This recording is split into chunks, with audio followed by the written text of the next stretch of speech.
Muy buenas tardes, docente y estudiantes de la materia de diseño instruccional. Mi nombre es Mayra Alejandra Hernández Flores y el día de hoy les vengo a hacer una presentación en video acerca de la introducción al diseño instruccional. Soy estudiante de la maestría en educación y entornos virtuales. Entonces vamos a dar inicio a esta presentación de la introducción del diseño industrial con una pequeña introducción. En la actualidad, la educación ha evolucionado considerablemente gracias al avance tecnológico y a la implementación de nuevas metodologías y herramientas didácticas. En este contexto, el diseño instruccional se presenta como una herramienta fundamental para garantizar una educación de calidad y efectiva. El diseño instruccional es un proceso sistemático y planificado que tiene como objetivo desarrollar materiales de enseñanza y aprendizaje eficaces a través de la integración de teorías de aprendizaje, tecnología y evaluación. En este trabajo nos enfocaremos en explorar el diseño industrial, eh, instruccional enfocado hacia la educación, sus componentes y beneficios y su importancia en la enseñanza actual. Vamos a empezar con la historia del diseño instruccional. Entonces, el diseño instruccional lleva pesado un lastre asociado sobre todo a la idea de una instrucción generada en el marco histórico de la psicología de la educación. Hace corto tiempo se acudía a modelos enmarcados en la línea de la tecnología y educativa cuyas historias se remontan hacia mediados de la década de los 40 y la cual muestra una fuente de arraigo en la psicología conductivista.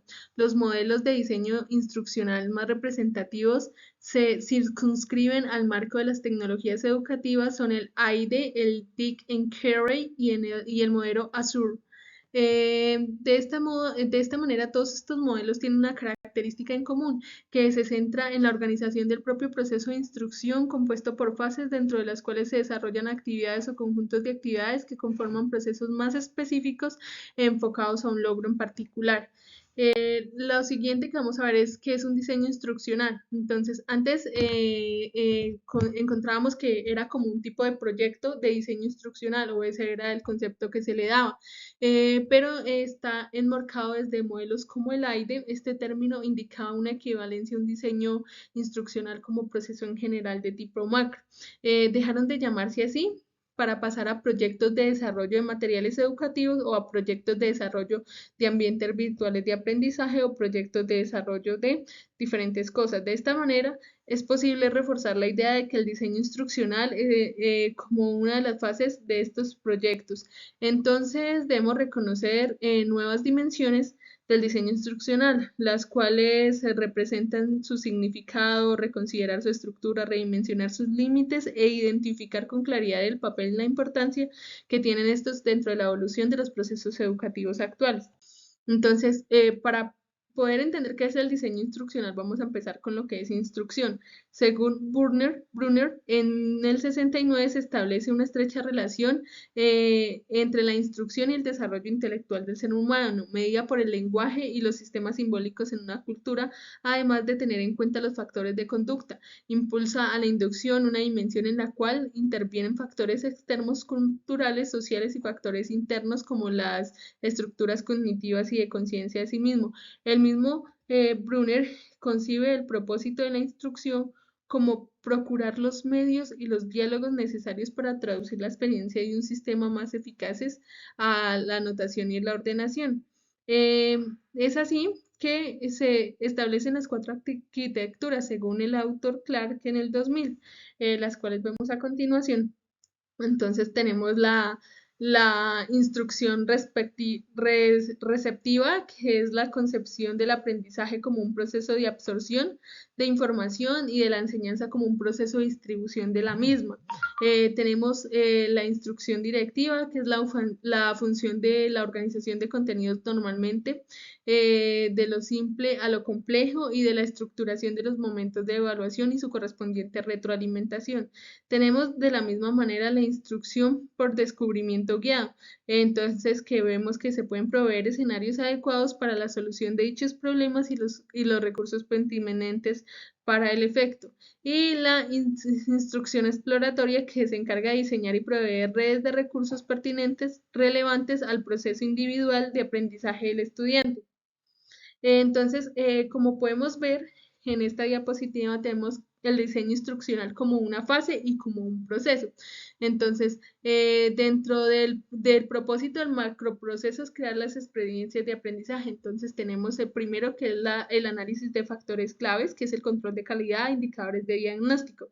Vemos el segundo paso, que es el diseño instruccional, donde lo vemos como una fase dentro del macroproceso, que del mismo se desprende, pues, como tercera fase, la producción de recursos para el aprendizaje, en el cual tienen que ir mucho control de calidad de indicadores educativos, y por último, fase de la emisión. Entonces, dentro de la fase de análisis de factores clave, vemos que el objetivo es la identificación, estudio y consideración de aquellos factores relacionados con el usuario, eh, el contexto, la naturaleza de los contenidos y las condiciones tecnológicas. La información extraída en esta fase será uno de los insumos principales con los cuales el diseñador instruccional trabajará en la fase del diseño instruccional. Tenemos la fase del diseño instruccional, que es una de las más amplias. Entonces, que vemos desde esta óptica de adentro hacia afuera, el diseño instruccional es un proceso primero, en tanto que está conformado por un conjunto de actividades, y segundo, es una fase que es considerada así como un componente del proceso macro del desarrollo del proyecto.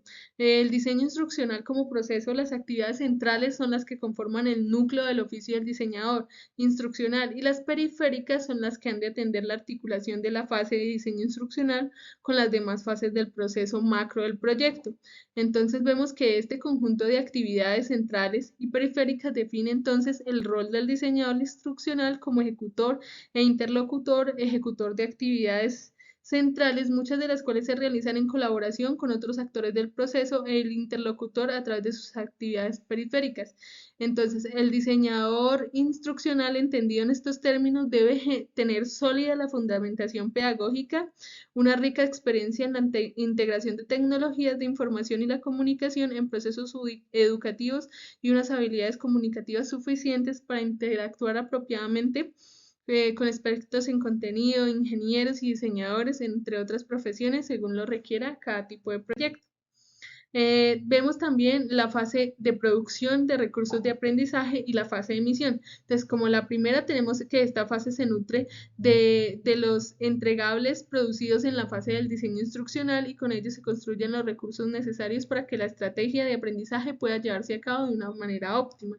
Y como fase de emisión, tenemos que en esta fase se comienza el uso mismo del producto del macroproceso, es decir, el proyecto, el seguimiento de las actividades desarrolladas y a la experiencia de aprendizaje en sí serán un insumo fundamental para la retroalimentación de todo el macroproceso, el cual no es más sino un proceso estrictamente lineal, más bien es un proceso cíclico que se retroalimenta a través de ejercicios de evaluación permanentemente de cada fase.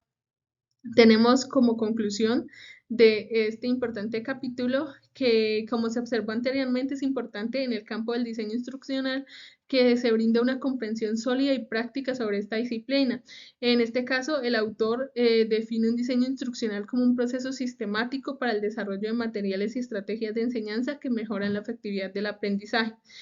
Chape resalta la importancia del análisis de las necesidades, que se enfocan en las necesidades del aprendizaje y los objetivos de los estudiantes como el primer paso para el diseño instruccional. El siguiente paso es la planificación y el diseño de estrategias de enseñanzas y evaluación, seguido por una implementación y una evaluación de la efectividad de las estrategias en la enseñanza. La bibliografía Chape, La Verde, del 2009, diseño instruccional como oficio, fase y proceso. Y muchas gracias.